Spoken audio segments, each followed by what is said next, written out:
Welcome to Latitude Margaritaville. My name's Jeremy Mertens, and I'm going to showcase the Aruba model for you today. Come on in.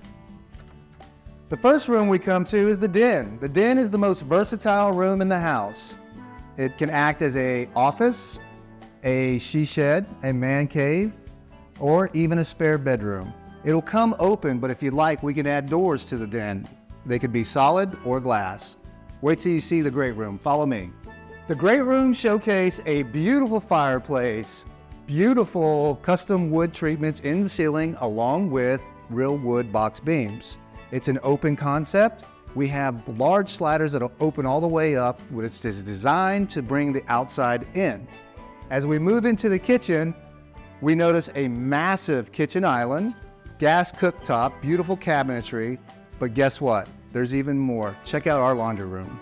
The first thing you'll notice is an abundance of cabinet space, countertop space, and a conveniently located key drop that could even double as a dry bar. If you'd like to see more of the Aruba model, please go to our website, latitudemargaritaville.com. My name's Jeremy. Thanks for joining us today, and fins up!